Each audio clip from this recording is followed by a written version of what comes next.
Franklin bounces back with a big win. Hello, everybody. Terry Bennett here on the Small Town Society Franklin Football Show, right here on S2S Sports, part of L4 Media. This was also help presented by Walter Commander. We do appreciate him as well. Franklin gets the big win against Cameron Yo. Now they turn and they face Little River Academy in a placement game that I think is really important. Now, Coach Fannin will make a good point during the interview. It doesn't matter who you beat, when you beat them. You're going to have to beat them eventually. But in saying that, I think every coach would always prefer to have the draw be where you get your tougher games at the end of the back end of the playoffs. Now, with this region, I mean, even if you finish second, you know, you're playing the winner of Hallettsville and Yoakum, and both of those teams are solid this year. So, I mean, even if you win this game, I'm not saying that next week's a walkover, but I would prefer to play a Hallettsville or Yoakum over a Hitchcock, even though I do think Franklin matches up really well with Hitchcock, but still. And we're going to be at the game. Grant Goodwin and I will be driving down tomorrow, sideline to sideline. We were there last year for the Cameron Yo game, so, hey, that's a good luck thing. When we're there, y'all usually win. I mean, y'all won, 40 of 41 games, so there's a good chance if I'd have been there anywhere, you'd have won. But we do love coming down to Franklin. We're going to hang out after the game, hang out and hopefully celebrate the big win over at the watering hole. And we're going to crash that night at the hotel, not be in any hurry. So come by and say hi if you see us. We do want to thank our sponsor, Small Town Society. You can find them online at shopsmalltownsociety.com. You can also find them at the Messy Nest Studio.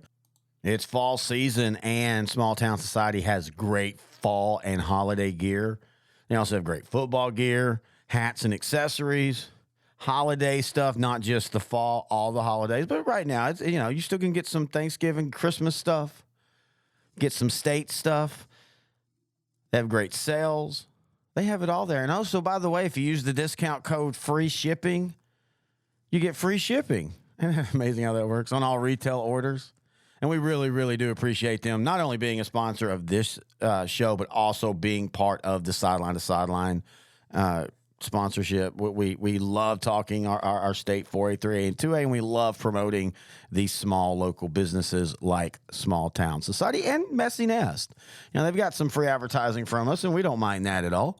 In fact, we're going to stop by there when we get down into Franklin tomorrow. But anyway, we're going to take a break, and when we come back, it is the head coach of Franklin, Coach Mark Fannin, right here on the Small Town Society Franklin Football Show on S2S Sports, part of L4 Media. Is your demanding work lifestyle in need of fire-resistant clothing that can keep up? Well, L4FR clothing should be your go-to for quality, affordability, safety, and style. L4FR was founded by a third-generation oil field worker who is also a veteran. Thus, this company has a deep appreciation for reliability and longevity, all while we provide first-rate customer service.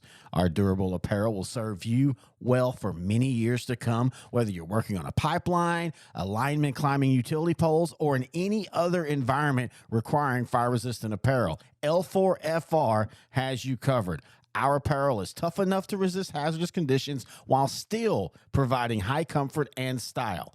L4FR provides clothing options to ensure your safety and comfort, whether you're on the job or not. To view our complete inventory of flame-resistant garments, please visit our online store at L4FRclothing.com or give us a call at 817-757-4935. Si habla español. Terry Bennett back here on the Small Town Society Franklin Football Show. Now joined by the head coach of the Lions, Coach Mark Fannin. And Coach, you know, we wondered how y'all would respond after that loss to Lorena. I think y'all responded pretty good last week, beating Yo 59-14. What were your thoughts on the game? Yes, Terry, I thought we played well. I thought, we had a really great week of practice leading up to the Cameron game, coming off that loss. And it showed on Friday night. These kids were foaming at the mouth to get back on the field after Lorena beat us. And they were very businesslike and went out there and played well all three phases of the game. I thought we outperformed them. And, that says a lot about coming off a loss. Of it tells you what kind of team you got, if they can respond like that.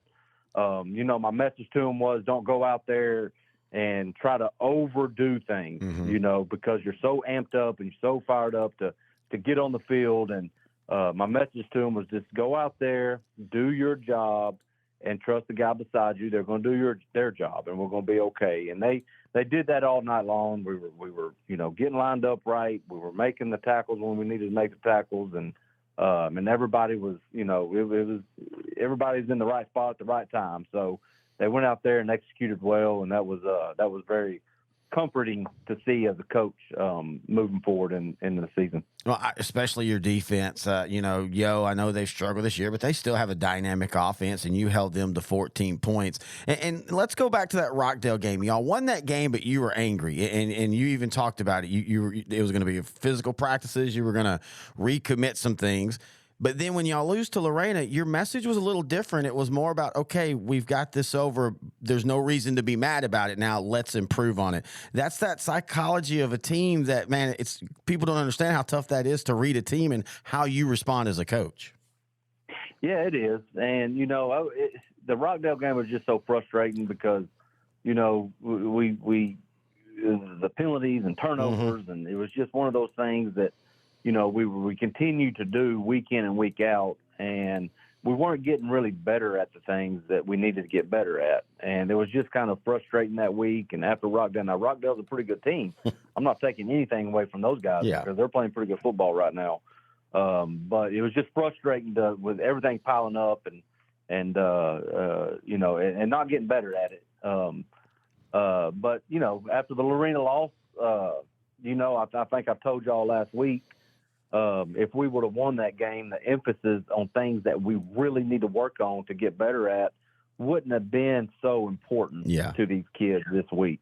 Losing that game and how we lost it, and the things we feel as a coaching staff that the reason we lost. Those emphasis came a little bit bigger and a little bit more important to us. And I think.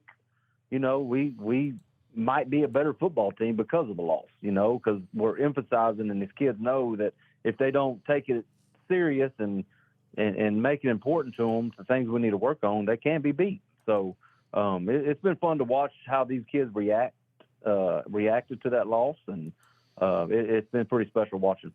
Well, and unfortunately for y'all, again, this district, you don't have a walkover in your last week. In fact, this is a really important game for seeding. The difference in playing the third place team in the other district and the second place team is a big gap. When you look at Little River Academy, what are your thoughts? Yeah, they're a very talented football team. They're a team that can definitely beat anybody on a Friday night if they play well. So their offense is very dynamic. The left-handed quarterback they got he runs that offense very well. He's a veteran back there. He's got a lot of experience. The little sophomore running back they got, he was hurt as a freshman last year. He's done a really good job of in that running back spot. They're line, they're big up front, they're physical up front, and they got some receivers that can go catch the football. So it's going to be a great matchup, and I'm looking forward to it. These kids know that it's a big game, and like I said before, we've been in big games before. We know what to expect, and I'm looking forward to Friday night. It's going to be a great atmosphere, and it's going to be a playoff atmosphere. And that's, win or lose going into the next week, that experience moving into the playoffs is going to be important and things we can get better at. As a coach, how much are you looking ahead, not with your team, but just y'all preparing? How much are y'all looking ahead to that first round in your possible matchups? Yeah, we obviously look ahead and gotta kind of see where we're going to be at. If we take care of business Friday night, we get the winner of Yoakum, Hallettsville, and if we lose, we get Hitchcock first round. So all three teams are very talented. And that route, is going to be tough either way you go. Because that other district we match up with, I believe they're a lot like us. Yep. Their top four teams are pretty good, and if you don't come out and play well, you'll be going to the house first round. So, either way, you got to beat to to get to your ultimate goal, you got to beat everybody anyways. So, it really, we're going to prepare like we're preparing for a state championship week 1 next week. And we got to beat them to get to our ultimate goal anyway. So whatever route we go, we're going to treat it like we always do and see what happens.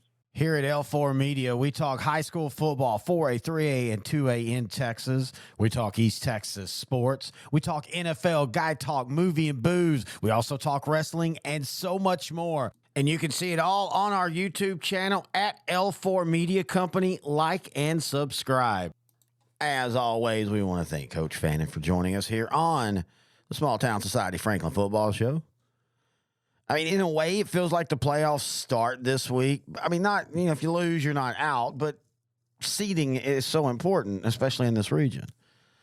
And I don't think that's necessarily bad. I think teams that tend to have something to play for in week 10, I think they stay sharper.